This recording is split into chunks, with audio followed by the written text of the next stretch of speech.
Hello friends, എല്ലാവർക്കും പവിത്രം സീരിയലിൻ്റെ വരാനിരിക്കുന്ന എപ്പിസോഡിൻ്റെ റിവ്യൂയിലേക്ക് സ്വാഗതം. അങ്ങനെ വിക്രമിനെ എങ്ങനെയെങ്കിലും രക്ഷിക്കണം എന്നുള്ള ലക്ഷ്യത്തോടെയുള്ള പരക്കം പാച്ചിലാണ് വേദ. എന്നാൽ ഈ ഓട്ടത്തിനിടയിലും വേദയ്ക്കൊരു സന്തോഷ വാർത്ത ലഭിക്കുന്നുണ്ട്. വേദയോട് ശങ്കരനാരായണൻ സംസാരിച്ചുകൊണ്ടിരിക്കുന്ന സമയത്താണ് ആ ഒരു സംഭവം നടക്കുന്നത്. വേദയെ മുറിയിൽ നിന്ന് വിളിച്ചുകൊണ്ട് പോകുന്നുണ്ട് ശങ്കരനാരായണൻ. എന്ത് പറയാനാണ് എന്നുള്ള കൗതുകത്തോടു കൂടിയാണ് വേദ പോകുന്നത്. വേദയോട് ശങ്കരനാരായണൻ പറയുന്നുണ്ട്, എനിക്ക് നിന്നോട് ഞാൻ മുന്നേ പറഞ്ഞിട്ടുള്ള കാര്യം തന്നെയാണ് പറയാനുള്ളത്. നീ ഇപ്പോൾ വിക്രമിനെ ഉപേക്ഷിച്ച് വന്നതല്ലേ, അതുകൊണ്ട് തന്നെ നിന്റെ കല്യാണം എത്രയും പെട്ടെന്ന് നടത്തണമെന്ന് ഞാൻ മുമ്പ് തന്നെ പറഞ്ഞിട്ടുള്ളതല്ലേ. എന്നാൽ നീ അത് എപ്പോഴും എതിർത്തുകൊണ്ടിരിക്കുകയാണ്. നീ ഒരു ജീവിതമെല്ലാം നഷ്ടപ്പെട്ടിരിക്കുന്നത് കാണുമ്പോൾ അച്ഛൻ എന്ന നിലയിൽ എനിക്കത് സഹിക്കാൻ കഴിയുന്നില്ല മോളെ. അതുകൊണ്ട് നീ എത്രയും പെട്ടെന്ന് ഒരു വിവാഹം കഴിച്ചേ പറ്റൂ. നിനക്ക് സന്തോഷത്തോടെയുള്ള ഒരു ജീവിതം ഉണ്ടാകണം. അതാണ് ഈ അച്ഛൻ്റെ ഏറ്റവും വലിയ ആഗ്രഹം. അതിന് മോള് സമ്മതിക്കണം. ഏതായാലും വിക്രവുമായിട്ടുള്ള ബന്ധം നമുക്ക് ഒഴിവാക്കാൻ പോവുമല്ലേ. എത്രയും പെട്ടെന്ന് മോളുടെ കല്യാണം നടത്തണമെന്ന് വേദ പറയുമ്പോൾ, അച്ഛനോട് ഞാൻ മുൻപും ഇതിൻ്റെ കാര്യം പറഞ്ഞിട്ടുള്ളതല്ലേ. എനിക്കതിൽ ഒട്ടും താല്പര്യമില്ല. എനിക്കിപ്പോൾ ഒരു വിവാഹവും വേണ്ട. എനിക്ക് എൻ്റെ കരിയർ ഡെവലപ്പ് ചെയ്യണം. അതാണ് എൻ്റെ ഏറ്റവും വലിയ ആഗ്രഹം. ഇപ്പോൾ അച്ഛൻ എന്നോട് കല്യാണത്തെക്കുറിച്ചൊന്നും പറയരുത് എന്നെല്ലാം പറഞ്ഞുകൊണ്ടിരിക്കുന്ന സമയത്താണ് പറഞ്ഞുകൊണ്ടിരിക്കുന്നത് വേദ. അപ്പോൾ ഇതേ സമയം പത്മ പറയുന്നുണ്ട്, മോളെ അച്ഛൻ്റെ ഒരു ആഗ്രഹമല്ലേ, അതെന്താ മോള് മനസ്സിലാക്കാത്തത്? അച്ഛന് ഏറ്റവും വലിയ വേദനയാണ് നിൻ്റെ ഇങ്ങനെയുള്ളൊരു ജീവിതം. അത് നന്നാക്കാൻ വേണ്ടിയല്ലേ അച്ഛൻ ഇങ്ങനെയൊക്കെ പറയുന്നത് എന്നെല്ലാം പത്മ പറയുന്ന സമയത്തും വേദ അതൊട്ടും തന്നെ സമ്മതിച്ചു കൊടുക്കുന്നില്ല. അങ്ങനെ സംസാരിച്ചുകൊണ്ടിരിക്കുന്ന സമയത്ത് പെട്ടെന്ന് തന്നെ വേദ തലകറങ്ങി വീഴുന്നുണ്ട്. അപ്പോൾ വേദ തലകറങ്ങി വീഴുമ്പോൾ എല്ലാവരും പെട്ടെന്ന് ആകെ പേടിച്ചുകൊണ്ട്, അയ്യോ എൻ്റെ മോൾക്ക് എന്ത് പറ്റി എന്ന് ചോദിക്കുന്നുണ്ട്. പത്മയാണെങ്കിൽ പെട്ടെന്ന് തന്നെ പത്മയും ശങ്കരനാരായണനും വേഗം തന്നെ വേദയെ എടുത്ത് സോഫയിലിട്ട് കിടത്തുന്നുണ്ട്. ഒരുപാട് വിളിച്ചു നോക്കുന്നുണ്ടെങ്കിലും വേദ ഉണരുന്നില്ല. ഇതേസമയം ശങ്കരനാരായണൻ പറയുന്നുണ്ട്, നീ പോയി കുറച്ച് വെള്ളം എടുത്തുകൊണ്ട് വാ, മോളുടെ മുഖത്തൊന്ന് തളിക്കാം എന്ന് പറയുന്നുണ്ട് കേട്ടോ. അങ്ങനെ പത്മ ഓടിപ്പോയിട്ട് വെള്ളം എടുത്തുകൊണ്ട് വരുന്നുണ്ട്. വെള്ളം എടുത്തുകൊണ്ട് വന്ന് മുഖത്ത് തളിച്ച് നോക്കുമ്പോൾ തന്നെ വേദയ്ക്ക് ബോധം വരുന്നുണ്ട് കേട്ടോ. അപ്പോൾ വേദയോട് ശങ്കരനാരായണൻ ചോദിക്കുന്നുണ്ട്, എന്ത് പറ്റി മോളെ, നീ എന്താ പെട്ടെന്ന് തല കറങ്ങി വീണത്? നിൻ്റെ മനസ്സിനെ വേദനിപ്പിക്കുന്ന എന്തെങ്കിലും കാര്യം എന്തെങ്കിലും അച്ഛൻ പറഞ്ഞോ, അതുകൊണ്ടാണോ നീ തല ചുറ്റി വീണത് എന്നെല്ലാം ചോദിക്കുന്നുണ്ട്. അപ്പോൾ ശങ്കരനാരായണൻ ചോദിക്കുന്നുണ്ട്. അപ്പോൾ വേദ പറയുന്നുണ്ട്, അതൊന്നും അല്ല അച്ഛാ, എനിക്കിപ്പോൾ കുറച്ച് ദിവസമായിട്ട് ഭയങ്കര ക്ഷീണവും തളർച്ചയെല്ലാം ഉണ്ട്.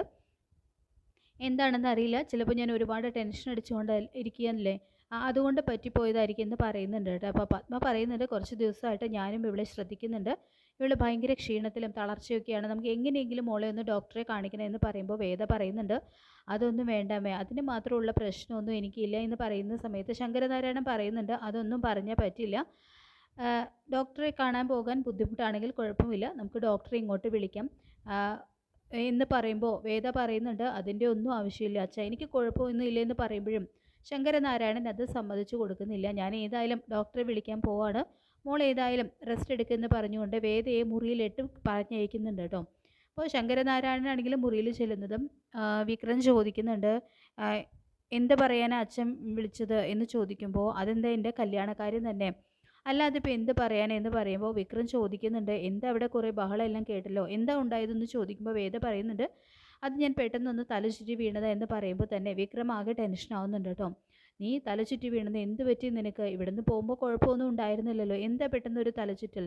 ഡോക്ടറെ കാണാൻ പോയാലോ നമുക്ക് എന്നെല്ലാം വിക്രം പറയുന്നുണ്ടെങ്കിലും വേദ പറയുന്നുണ്ട്,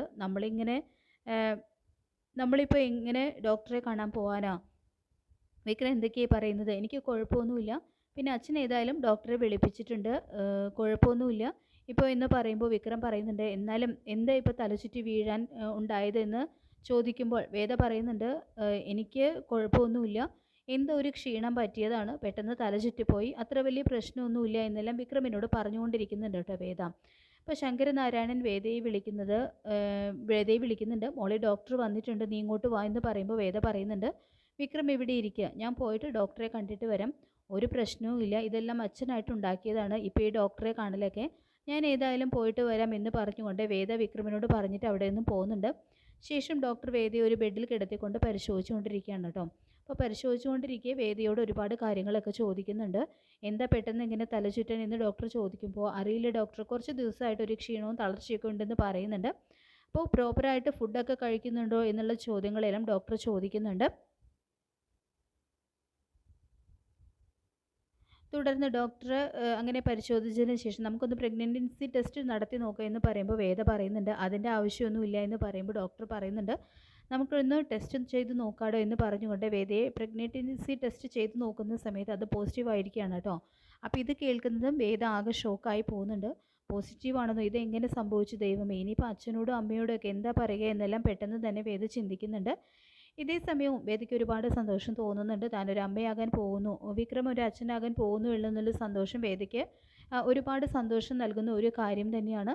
അങ്ങനെ വേദ ആദ്യം ഭയങ്കരമായിട്ട് തുള്ളിച്ചാടുന്നുണ്ടെങ്കിലും പിന്നീട് അച്ഛനോടും അമ്മയോടും ഒക്കെ എന്ത് പറയുമെന്ന് ആലോചിച്ച് ആകെ ടെൻഷനായിട്ടിരിക്കുകയാണ്.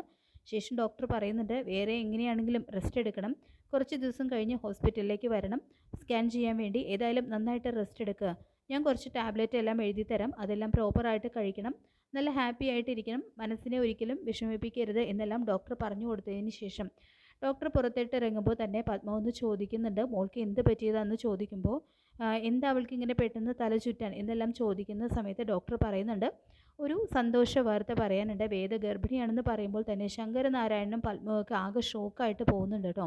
അപ്പോൾ വേദ ഗർഭിണിയാണെന്നോ, അവളിവിടെ വന്നിട്ട് കുറേ നാളുകളായല്ലോ, വിക്രമിനെ ഉപേക്ഷിച്ച് അവൾ ഇങ്ങോട്ട് വന്നിട്ട് ഒരുപാട് നാളായില്ലേ എന്നെല്ലാം പറയുമ്പോൾ പത്മ പറയുന്നുണ്ട് അങ്ങനെ വരാൻ വഴിയില്ല ഡോക്ടർ, അവൾ ഹസ്ബൻഡിനെ വിട്ടിട്ട് വന്നിട്ട് കുറച്ച് നാളായെന്ന് പറയുന്ന സമയത്ത് ഡോക്ടർ പറയുന്നുണ്ട് ചിലപ്പോൾ അവിടുന്ന് വരുന്നതിന് മുൻപ് തന്നെ വേദ ഗർഭിണിയായിരിക്കും, നമുക്കൊന്ന് സ്കാൻ ചെയ്ത് നോക്കിയാൽ മാത്രമേ എത്ര മാസമായി എത്ര ആഴ്ചത്തെ വളർച്ചയുണ്ട് എന്നെല്ലാം മനസ്സിലാക്കാൻ കഴിയൂ, അതുകൊണ്ട് വേദയെ എത്രയും പെട്ടെന്ന് ഹോസ്പിറ്റലിലേക്ക് നിങ്ങൾ കൊണ്ടുവരണം എന്നെല്ലാം പറഞ്ഞുകൊണ്ട് ഡോക്ടർ പോവുകയാണ്. അപ്പോൾ ശങ്കരനാരായണനാണെങ്കിലും വേദയോട് ചോദിക്കുന്നുണ്ട് ഇതെന്താ മോളെ ഈ കേട്ടതെല്ലാം സത്യമാണോ എന്ന് ചോദിക്കുമ്പോൾ എനിക്കറിയില്ല അച്ഛാ, എന്താണെന്ന് അറിയില്ല എന്നെല്ലാം പറയുന്നുണ്ട് കേട്ടോ. അപ്പോൾ പത്മ പറയുന്നുണ്ട് ചിലപ്പോൾ മോൾ അവിടുന്ന് വരുന്നതിന് മുൻപ് തന്നെ ഗർഭിണിയായിരുന്നിരിക്കും, ഇങ്ങനെ ഒരു അവസ്ഥയിൽ ഇങ്ങനെ ഒരു വാർത്ത കേട്ടപ്പോൾ അത് സന്തോഷിക്കണോ അതോ സങ്കടപ്പെടണോ എന്നൊന്നും മനസ്സിലാവാത്ത അവസ്ഥയിലാണെന്ന് പറയുന്നുണ്ട് പത്മ. അപ്പോൾ ശങ്കരനാരായണൻ പറയുന്നുണ്ട് എനിക്കറിയില്ല ഇനി എന്ത് വേണമെന്ന്, മോളെ നല്ല ആളുടെ കൈ പിടിച്ചേൽപ്പിച്ച് അവൾക്ക് നല്ലൊരു ജീവിതം ഉണ്ടാക്കി കൊടുക്കണമെന്നാണ് ഞാൻ വിചാരിച്ചു കൊണ്ടിരുന്നത്, എന്നാൽ അതിനിടയ്ക്ക് ഇങ്ങനെയൊക്കെ സംഭവിക്കുമെന്ന് ഒട്ടും പ്രതീക്ഷിച്ചില്ല, ഇനി എന്ത് ചെയ്യും നമ്മളെന്ന് ചോദിക്കുമ്പോൾ ശങ്കരനാരായണനോട് പത്മ പറയുന്നുണ്ട് ധൃതി പിടിച്ച് നമുക്കൊന്നും ചെയ്യണ്ട, നമുക്ക് പതിയെ ആലോചിച്ച് എന്താണെന്ന് വെച്ച് ചെയ്യാം, മോളിപ്പോൾ ഏതായാലും പോയി റെസ്റ്റ് എടുക്കുക, മോൾക്ക് നല്ല ക്ഷീണമുണ്ട്, പോയി റെസ്റ്റ് എടുക്കുമെന്ന് പറഞ്ഞുകൊണ്ട് വേദയെ മുറിയിലേക്ക് പറഞ്ഞയക്കുന്നുണ്ട് കേട്ടോ പത്മ. അപ്പോൾ മുറിയിൽ ചെല്ലുന്നതും വിക്രം ചോദിക്കുന്നുണ്ട് എന്ത് പറ്റി, എന്താ തനിക്ക് പറ്റിയത്, തല കറങ്ങി വീഴാൻ എന്താ ഉണ്ടായത്, ഡോക്ടർ എന്താ പറഞ്ഞത് എന്നെല്ലാം തുരുതുര വിക്രം ചോദ്യങ്ങളൊക്കെ ചോദിച്ചുകൊണ്ടിരിക്കുകയാണ്. അപ്പോൾ വിക്രം പെട്ടെന്ന് തന്നെ വേദ വിക്രമിനെ കെട്ടിപ്പിടിക്കുന്നുണ്ട് കേട്ടോ. എന്നിട്ട് പറയുന്നുണ്ട് അതെ നിങ്ങളൊരു അച്ഛനാവാൻ പോവുകയാണ് എന്ന് വേദ പറയുമ്പോൾ തന്നെ ആകെ ഷോക്കായിട്ട് പോകുന്നുണ്ട് കേട്ടോ വിക്രം. ഞാൻ അച്ഛനാകാൻ പോകുന്നോ, ഇതെങ്ങനെയെന്ന് ചോദിക്കുമ്പോൾ വേദ പറയുന്നുണ്ട് ഇതെങ്ങനെയാണെന്ന് ഇപ്പം ഞാൻ പറഞ്ഞു തരണോ എന്ന് ചോദിക്കുന്നുണ്ട്. തുടർന്ന് സന്തോഷം കൊണ്ട് വേദയെ എടുത്തുയർത്തി വട്ടം കറക്കുകയാണ് കേട്ടോ വിക്രം ചെയ്യുന്നത്. അപ്പോൾ വേദയ്ക്കാണെങ്കിലും ഇതെല്ലാം കാണുമ്പോൾ ഒരുപാട് സന്തോഷമാവുന്നുണ്ട്.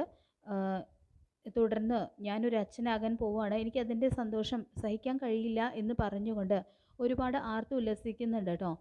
അപ്പോൾ വേദ പറയുന്നുണ്ട് അച്ഛനും അമ്മയും ഇതറിഞ്ഞിട്ട് അവരിനി എന്താ ചെയ്യാമെന്ന് അറിയില്ല, എന്നോട് ഇപ്പോൾ കൂടി വേറൊരു വിവാഹത്തെക്കുറിച്ച് സംസാരിച്ചു കൊണ്ടിരിക്കുകയാണ്, എങ്ങനെ ഒരു വാർത്ത എല്ലാവരും അറിയുന്നത്, ഇനി അവരെല്ലാവരും കൂടി എന്ത് തീരുമാനിക്കും എന്നൊന്നും അറിയില്ല എന്ന് പറയുമ്പോൾ വിക്രം പറയുന്നുണ്ട് ഇനി നിന്നെ വേറെ ആരോ കൊണ്ട് കല്യാണം കഴിപ്പിക്കാൻ, എൻ്റെ വയറ്റിൽ ഇപ്പോൾ നമ്മുടെ കുഞ്ഞു വളർന്നുകൊണ്ടിരിക്കുകയല്ലേ, ഇനി ഒരിക്കലും മറ്റൊരു വിവാഹത്തിന് അവർ നിർബന്ധിക്കില്ല, പക്ഷേ നമ്മുടെ മുന്നിൽ ഇനി ഒരുപാട് പ്രശ്നങ്ങളുണ്ട്, നമുക്ക് ആദ്യം അതിനെയെല്ലാം നേരിടണം, ഇപ്പം നമ്മുടെ കുഞ്ഞും കൂടി വരാൻ പോകല്ലേ, ഇനി നമുക്ക് ഉണ്ടാകാൻ പോകുന്നത് ഒരു പുതിയ ജീവിതമായിരിക്കും, ഇനി നീ എപ്പോഴും ഹാപ്പിയായി തന്നെ ഇരിക്കണം എന്നെല്ലാം വിക്രം വേദിയോട് പറയുന്നുണ്ട് കേട്ടോ. അപ്പോൾ ഇത്രയുമായിട്ട് വരാനായിട്ടുള്ള എപ്പിസോഡിൽ നടക്കാനായിട്ട് പോകുന്നത്. അപ്പോൾ ഈ റിവ്യൂ നിങ്ങൾക്ക് ഇഷ്ടമായിട്ടുണ്ടെങ്കിൽ ലൈക്ക് ചെയ്യുക, ചാനൽ കൂടി ഒന്ന് സബ്സ്ക്രൈബ് ചെയ്യുക. താങ്ക്